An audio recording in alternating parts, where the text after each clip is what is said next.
Hello दोस्तों, स्वागत है आपका हमारे चैनल भूतिया नगरी में। I hope you are doing great. मैं आशा करती हूँ कि आप सभी अच्छे होंगे। मैं फिर से लेकर आई हूँ एक मज़ेदार और डरावनी कहानी राजस्थान में स्थित कोटा ब्रज भवन होटल की। भारत में ऐसी कई भूतिया जगह हैं जहाँ कोई भूलकर भी नहीं जाता। ये जगह अपने भूतिया वजह से जानी जाती हैं।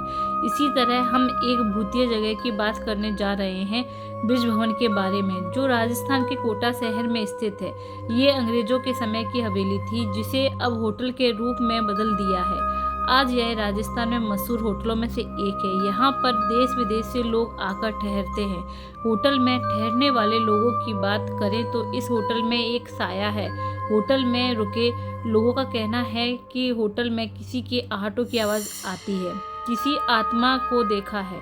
कहते हैं कि ब्रज भवन में किसी अंग्रेज का साया घूमता है, और ऐसा भी सुना है कि इस अंग्रेज को कई साल पहले उसके 2 बच्चों के साथ इसी स्थान पर मारा गया था। ब्रज भवन का एक रहस्यमय इतिहास है जिसको सुनने के बाद आपके रोंगटे खड़े हो जाएंगे। सन 1857 के आसपास ब्रज भवन का निर्माण चंबल नदी के पास किया गया था। उस बीच हिंदू मुस्लिमों के बीच काफ़ी विवाद हुआ करते थे। ब्रिटिश सरकार ने इसका फ़ायदा उठाते हुए हिंदुओं के मंदिर के बाहर गौ मांस के सामने सुअर का मांस फेंकवा दिया था। इससे हिंदू और मुस्लिमों के बीच की लड़ाई बढ़ जाती थी, जिसका फ़ायदा ब्रिटिश सरकार को मिलता था। 1857 में भारतीय सैनिकों में अफवाह फैल गई कि उनकी बंदूकों में गौ मांस और सुअर का मांस मिलकर आ रहा है। इससे सेना भड़क गई और उन्होंने एक साथ होकर ब्रिटिश सेना के खिलाफ विद्रोह छेड़ दिया। कहा जाता है कि विद्रोह जब शुरू हुआ उसी दौरान मेजर चार्ल्स बर्टन और उसके 2 जोड़ा बच्चे ब्रज भवन यानी कोटा रेसिडेंसी में रहा करते थे। सिपाहियों ने उस भवन को घेर लिया और अंदर घुसकर मेजर चार्ल्स बर्टन और उनके दोनों बच्चों को चाकू मार दिया। कहा जाता है कि तभी से मेजर चार्ल्स की आत्मा भवन में भटक रही है। उनकी आत्मा को शांति नहीं मिली।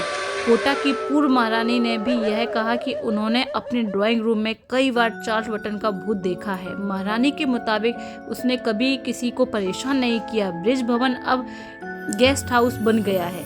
वहाँ पर काम करने वाले लोगों का कहना है कि होटल की गैलरी में अक्सर किसी के चलने की आवाज़ आती है। अगर कोई रात में छत पर बने बगीचे में जाता है तो उसको उसका भूत जोरदार थप्पड़ मारता है।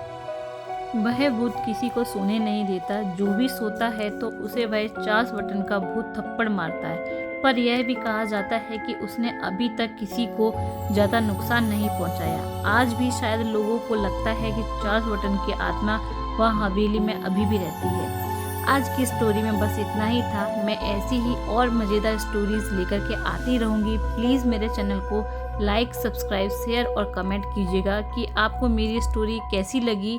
Till then, bye bye.